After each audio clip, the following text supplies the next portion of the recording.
दोस्तों, कुछ किताबें सिर्फ पढ़ी नहीं जाती, वो इंसान के अंदर से बदल देती हैं। आज मैं बात करने वाला हूँ एक ऐसी डायरी की जो जेल की 4 दीवारों में लिखी गई, लेकिन आज भी पूरे देश को जगाने की ताकत रखती है। यह है शहीद भगत सिंह की जेल नोटबुक।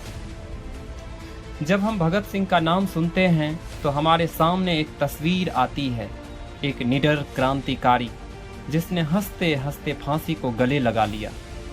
लेकिन दोस्तों, उनकी असली ताकत सिर्फ उनके हथियार नहीं थे, उनकी असली ताकत थी उनकी सोच, उनके विचार और उनका ज्ञान।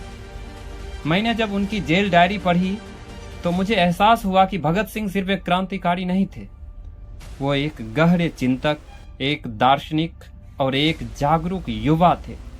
जेल के अंदर जहां इंसान टूट जाता है, वहां भगत सिंह किताबें पढ़ रहे थे, नोट्स लिख रहे थे और खुद को और मजबूत बना रहे थे।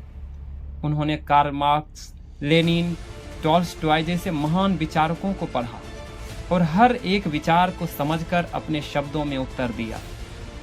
उनकी डायरी में एक बात बार बार सामने आती है कि क्रांति सिर्फ बंदूक और बम से नहीं आती, क्रांति आती है विचारों से। दोस्तों सोचिए, आज हम आज़ाद हैं, लेकिन क्या हमारी सोच आज़ाद है?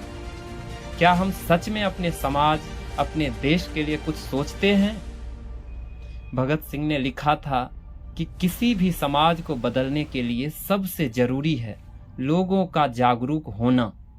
उन्होंने अंधविश्वास, भेदभाव और अन्याय के खिलाफ आवाज उठाई और सबसे बड़ी बात, उन्होंने खुद को कभी भगवान नहीं माना।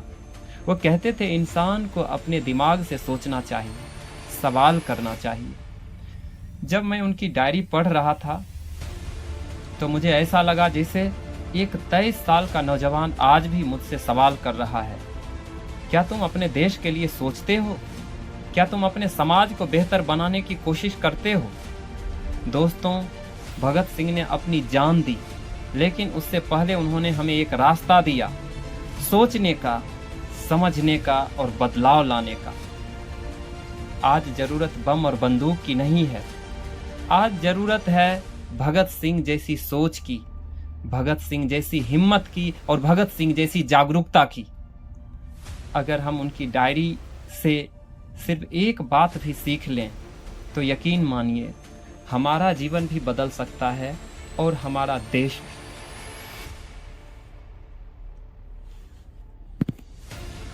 अगर आपको यह वीडियो पसंद आया तो इसे शेयर जरूर करें ताकि भगत सिंह के विचार हर युवा तक पहुंचे, क्योंकि क्रांति आज भी जरूरी है, बस उसका तरीका बदल गया है। अगर किसी महापुरुष को सच में समझना है तो उनके बारे में सुनना नहीं, उन्हें पढ़ना सीखिए, क्योंकि लोग उनके बारे में कहानियां बताते हैं, लेकिन उनकी किताबें उनकी सच्चाई बताती हैं। किसी महापुरुष की महानता उनके जीवन की घटनाओं में नहीं, बल्कि उनके विचारों में छुपी होती है, और वो विचार आपको मिलते हैं उनकी लिखी हुई किताबों में। इसलिए अगर जानना है किसी महान इंसान को गहराई से, तो उनके शब्दों से दोस्ती कर लीजिए, क्योंकि वही शब्द आपको भी महान बनने की राह दिखाते हैं। जय हिंद।